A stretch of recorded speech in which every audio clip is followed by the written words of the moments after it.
Hello students, जैसा कि मैंने पिछला वीडियो टिप्स एंड सजेशन बनाया था डायरेक्ट टेस्ट के लिए, तो ये भी मैंने वीडियो इसलिए बनाया क्योंकि एक कमेंट आई थी, एक मेरे फ्रेंड ने ही सजेशन दी कि क्योंकि उसको भी कुछ पूछ रहे हैं। तो मुझसे भी पर्सनली किसी ने मैसेज किया था, बहुत स्टूडेंट ने, कि सर कट ऑफ का मतलब क्या है, ये समझ नहीं आ रहा। क्योंकि मैंने एक फ़ोटो जो है वो पोस्ट की थी यूट्यूब पर, मगर वो स्टूडेंट को समझ नहीं आई। इस वजह से मैंने सोचा कि इस कट ऑफ की क्राइटेरिया का मतलब समझा दूँ। तो 4 कट ऑफ थे। तो फर्स्ट कट ऑफ का मतलब क्या है कि आपको इतने क्वेश्चन ठीक नहीं करने, क्योंकि मैथ में तो होते ही 35, तो 35 में 35 कैसे कर सकते हैं, कोई नहीं कर सकता।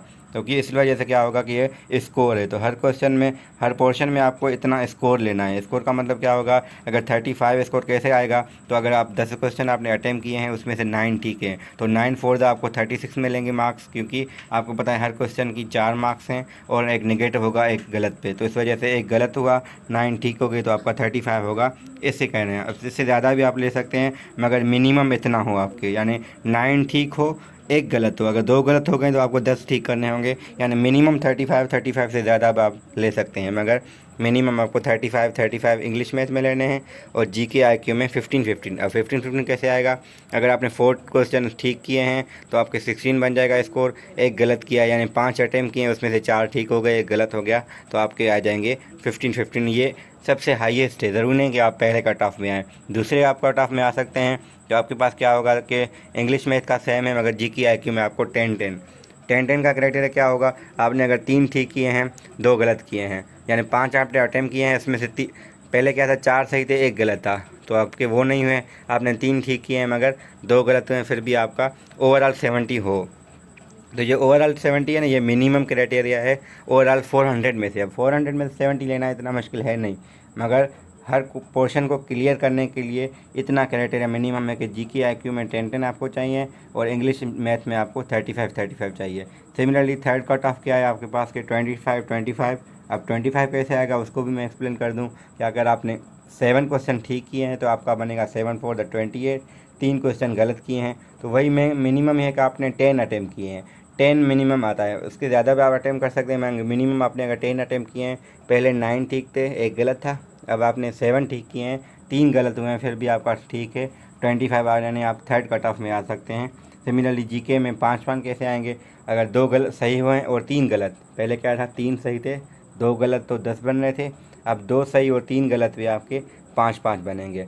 सिमिलरली फोर्थ कट ऑफ आपके पास है कि 20 अब 20 सिंपल है कि आपके पास आपने 5 के 5 ठीक किए हैं, यानी अटेम्प्ट मैथ में भी 5 किए हैं, इंग्लिश में भी 5 किए हैं और वो ठीक किए हैं, या फिर आपने 6 कर दिए, उसमें से आपके मतलब एक कम गलत भी है तो इतना फ़र्क नहीं पड़ेगा। तो मिनिमम आपको पता है स्कोर कैसे जनरेट होता है कि हर क्वेश्चन की 4 मार्क्स हैं, तो 20 लेना इतना मुश्किल नहीं। ये फोर्थ कट ऑफ, ये कट ऑफ का है मिनिमम पासिंग क्राइटेरिया हम इसे कहते हैं। तो इससे ज़्यादा आपको लेना है, ऐसा नहीं है कि मिनिमम आपको ये चाहिए। पास आप हो सकते हैं, सिलेक्शन हो ये ज़रूरी नहीं है, यानी मिनिमम पासिंग क्राइटेरिया ये है, मगर वो डिपार्टमेंट पे डिपेंड करेगा कि आपके डिपार्टमेंट जो वो सिलेक्ट कर रहे हैं उसमें कितने स्टूडेंट आ रहे हैं। अगर 1000 में से अगर वो 500 अगर पास कर रहे हैं, उनको लेने हैं 400, तो वो तो उनको लेंगे ना जो टॉप 400 हो। ऐसे नहीं है कि आपने तो पास किया था आप हो गए सिलेक्ट।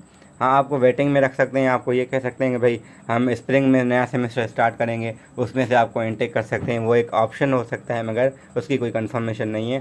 फ़िलहाल आपका टाइम चला जाएगा, तो इस वजह से कोशिश करें कि आप सबसे ज़्यादा मैक्सिमम स्कोर करें। मगर मैंने एक तरीका पहले बताया हुआ कि क्वेश्चन को कैटेगराइज किया था मैंने 3 टाइप्स में, 50% से कम, 50% से ज़्यादा और नियर 50 के करीब कोई जो आसान थे। तो वो आप पहला वीडियो मेरा पिछला जो मैंने बनाया था वो ज़रूर देखें, जिसमें मैंने डायरेक्ट टेस्ट में टिप्स एंड सजेशन की थी।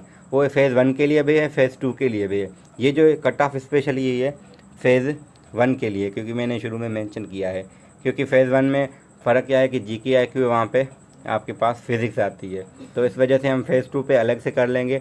मगर जो टिप्स एंड सजेशन है वो फ़ेज़ 2 के लिए भी वैलिड रहे, क्योंकि वो सिर्फ क्वेश्चन अटेम्प्ट स्ट्रेटजीज थी या टाइम मैनेजमेंट, वो आप सारे कर सकते हैं। वो वीडियो ज़रूर देखें, क्योंकि जिसने देख लिया एक बार दोबारा देख लें, क्योंकि ऐसा ना हो कि वो चीज़ भूल जाएं और आपकी कोई मिस्टेक हो जाए। तो इसमें हम ऐसे ही करेंगे। अब कट ऑफ मैंने एक्सप्लेन कर दिया है, बाकी इंशाल्लाह आपकी टेस्ट ठीक होगी, मगर ये ज़रूरी है कि आप रेस्ट करें। अगर रेस्ट प्रॉपर होगी तो आपका दिमाग सही काम करेगा। उस वजह से कोशिश करें सवेरे सो के सवेरे उठें और सुबह में कुछ रिवाइज़ कर लें और टेस्ट पे टाइम पे पहुँचें। वो मैंने वैसे वहाँ पे भी बता दिया था। And best of luck for the test. इंशाल्लाह टेस्ट आप क्लियर कर लेंगे। Thank you.